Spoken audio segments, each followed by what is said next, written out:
Well, it's very appropriate that as I record this video in an hour, I'll be doing a memorial service for a wonderful member of our church, Bill Carter, who was so instrumental in our building project back in 2000 and 2001, working so faithfully as he did with our architect and with our builder. He was on site all the time.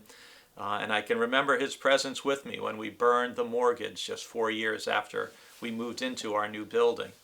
Our scripture today comes from 2 Corinthians chapter 4, and I'm going to add verse 16 to verses 17 and 18.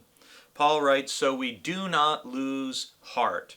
Even though our outer nature is wasting away, our inner nature is being renewed day by day. For this slight momentary affliction is preparing us for an eternal weight of glory beyond all measure, because we look not at what can be seen, but at what cannot be seen. For what can be seen is temporary, but what cannot be seen is eternal."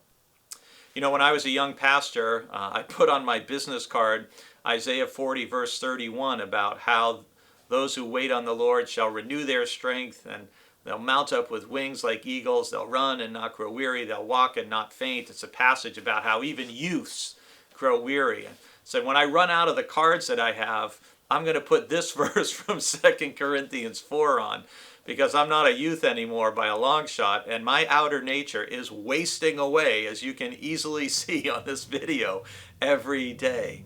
But it's a wonderful reminder from Paul that what we see is temporary. And on our trip to Greece in March and April, one of the last places we visited were the ancient ruins of Corinth, where this church that Paul writes to was located.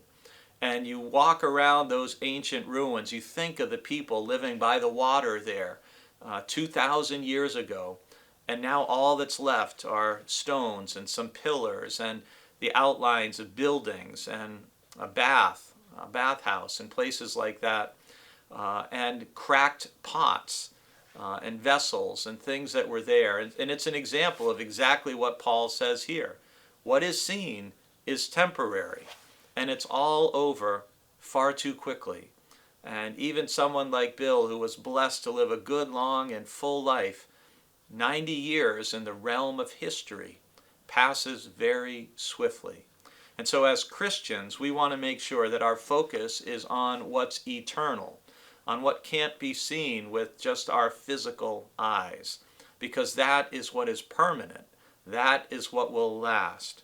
So even if, like me, you're getting a little older and you may even be frustrated at how rapidly our outer nature is wasting away, keep working on your inner nature, because that's what's going to stay with you for eternity.